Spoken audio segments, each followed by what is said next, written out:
Hello everyone, नमस्कार। कैसे हैं आप सभी? आई होप आप सभी बहुत अच्छे होंगे। और आज मैं आपके सामने होलाष्टक से रिलेटेड कुछ बातें बताने आई हूँ। जैसे कि होलाष्टक शुरू हो चुके हैं 17 तारीख से, और अब ये रहेंगे 24 तारीख तक। ठीक है। और 24 तारीख की रात को ये जो है होलाष्टक है होली दहन के दिन तक समाप्त होंगे। और 25 तारीख को होली का रंग खेला जाएगा। अभी मैं आपको बताती हूँ कि हुलाष्टक में कुछ कार्य जो नहीं करने चाहिए और कुछ कार्य जो करने चाहिए।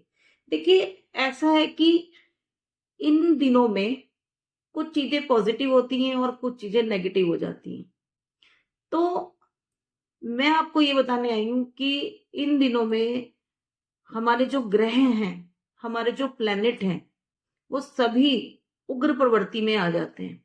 इनकी एनर्जीज बहुत ज्यादा हाई हो जाती हैं, जिसके कारण अगर हम कोई शुभ कार्य करते हैं तो वो हमें बुरा फल मिलता है उस शुभ कार्य को करने का, या फिर वो अधूरे रह जाते हैं, या फिर अकाल मृत्यु का डर बन जाता है। तो आपको कौन से कार्य करने चाहिए पहले मैं वो बताऊंगी, कौन से नहीं करने चाहिए और किस तरह से आप प्रोटेक्शन ले सकते हैं वो बताऊंगी।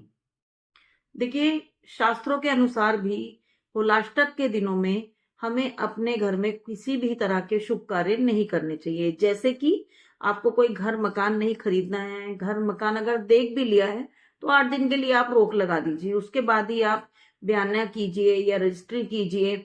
और कोई मुंडन नहीं करना चाहिए, कोई भी पूजा पाठ हवन, ये सब चीजें नहीं करनी चाहिए। आपको कुछ दिनों के लिए इन सब चीजों पर रोक लगा देनी चाहिए। देखिए, ऐसा होता है कि इन हम कोई भी शुभ कार्य करते हैं, गृह प्रवेश, मुंडन, नाम इत्यादि कुछ भी, तो इसमें क्या होता है ना कि इसका हमें ना बहुत ज्यादा नेगेटिव फल मिलने वाला होता है। बहुत सारी बीमारियों का सामना करना पड़ता है, अकाल मृत्यु का भी हमें भय बना रहता है। बहुत सारी प्रॉब्लम्स, हमारी परेशानियां हमारी लाइफ में आ जाती हैं। तो इनको करने से हमें बचना चाहिए। ठीक है। और अब हम बात करेंगे कि हमें इन दिनों में प्रोटेक्शन भी लेनी बहुत जरूरी है। देखिए, इन दिनों में क्या होता है कि कुछ लोग टोना टोटका और अपने घर से बहुत सारी चीजें नेगेटिविटी निकालते हैं और ले जाकर चौराहे पर रख देते हैं, कोई कुछ भी करके। और हम क्या करते हैं कि बिना देखे सोचे समझे अपना सीधे सीधे चलते हैं और उनको लांग के अपने साथ उस नेगेटिविटी को अपने घर ले आते हैं, जिससे वो नेगेटिविटी हमें तो हार्म करती है, साथ में हमारी फैमिली को भी बहुत ज्यादा परेशान करती है। तो आपको क्या करना है कि जब भी आप सड़क पर जा रहे हैं या कोई सड़क क्रॉस कर रहे हैं तो नीचे देखकर चलिए, किनारे किनारे चलिए, चौराहे को मत लांघिए, और बिल्कुल किनारे किनारे देखकर, नीचे देखकर चलिए। दूसरी प्रोटेक्शन हमें ये लेनी है कि हमें इन दिनों में किसी के घर का, किसी के हाथ का कुछ भी नहीं खाना है। खास करके व्हाइट चीजें, जैसे व्हाइट बर्फी कोई आपके घर पे लाके दे देता है, कह देता है ये प्रसाद है, आप खा लो, तो प्लीज इस चीज से आप बच के रहिएगा। क्योंकि बहुत सारे हमारे जो हिडन एनिमीज हैं, हमारे जो अज्ञात दुश्मन हैं, वो हमें टोना टोटका करके और हमें हम भरोसा करके खा लेते हैं और वो हमें खिला देते हैं। तो उसके कारण क्या होता है कि वो टोना टोटका, उनका तंत्र किया गया, वो हम पर चल जाता है और हम फिर सारी जिंदगी उस तंत्र से परेशान होते रहते हैं या फिर छुटकारा पाने के लिए इधर उधर भटकते रहते हैं। तो प्लीज 8 दिन तक किसी के भी घर का कुछ भी नहीं खाना है आपको। व्हाइट चीज तो बिल्कुल अवॉइड करनी है। ठीक है। अपने घर का हम अपने पैसों से लाके खा सकते हैं, चाहे वो मिठाई हो या कुछ भी हो। तीसरा, आप जब भी घर से बाहर जाएं तो आपको क्या करना है कि जेब में सरसों के दाने रख के लेके जाने हैं, पीली सरसों के दाने। तो पीली सरसों के दाने आपको थोड़े से अपनी जेब में रखकर लेकर जाने हैं। और जब भी आप घर में वापस आते हैं तो उनको एंटी क्लॉकवाइज उतार कर बाहर के बाहर ही फेंक कर आना है। एंटी क्लॉकवाइज कितनी बार उतारना है? जितनी एज आपकी है। यानी कि अगर वो आप 20 साल के हैं तो उसको 20 बार एंटी क्लॉकवाइज उतारना है। अगर आप 10 साल के हैं या आप 15 साल के हैं, ये जो भी आपकी एज है, अपनी एज के हिसाब से उनको एंटी क्लॉकवाइज अपने ऊपर से उतारना है और उनको घर के बाहर ही फेंक के आना है। पीली सरसों के अलावा आप अपनी जेब में कपूर की कुछ टिक्कियां भी रख के ले जा सकते हैं, उन्हें भी आपको इसी तरह से करना है, सेम टू सेम। घर के अंदर आने से पहले ही वो आपको उतार के बाहर फेंक के आनी है। लहसुन की कुछ कलियां भी रख के ले जा सकते हैं, वो भी आपको इसी तरह से प्रोसेस करना है।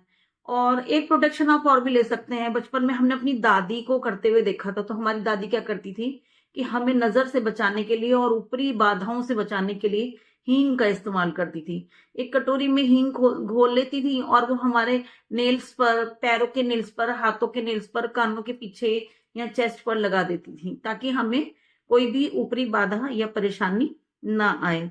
तो आप ये भी कर सकते हैं। इसके अलावा आपको घर में दोनों टाइम कपूर की फ्रेग्रेंस करनी है, मतलब कि कुछ कपूर की टिक्कियां लेनी है और उनको घर में जलानी है। आप कपूर को अपने घर में धुनी भी दे सकते हैं, या फिर कपूर की फ्रेग्रेंस ना मैं बताती हूँ आपको। देखिए, ये होता है ना, ये सभी के पास होता है, ये इलेक्ट्रॉनिक कपूर। इसमें इसको लगा दीजिए ऑन करके, और इसके अंदर थोड़ा सा कपूर डालिए और दोनों टाइम अपने घर में इसकी फ्रेग्रेंस पूरे घर में आपके आ जाएगी। तो आपको ये करना है। तीसरा काम एक आपको और कर सकते हो कि आप नीम के पत्तों की धुनी भी दे सकते हो, अपनी खिड़की दरवाजे खोल सकते हो। उससे क्या होता है कि घर की एनर्जी प्योर हो जाती है। आपको ये सारी प्रोटेक्शंस लेनी है। और इसके अलावा आपको सबसे जो कहते हैं ना इम्पोर्टेंट काम क्या करना है कि श्री हरि विष्णु जी के मंत्रों का जाप करना है, या अपने घर में किसी होम थिएटर में आप चलाकर छोड़ दीजिए, या मोबाइल में चलाकर छोड़ दीजिए। इससे क्या होगा कि आपको बहुत ज्यादा प्रोटेक्शन मिलेगी।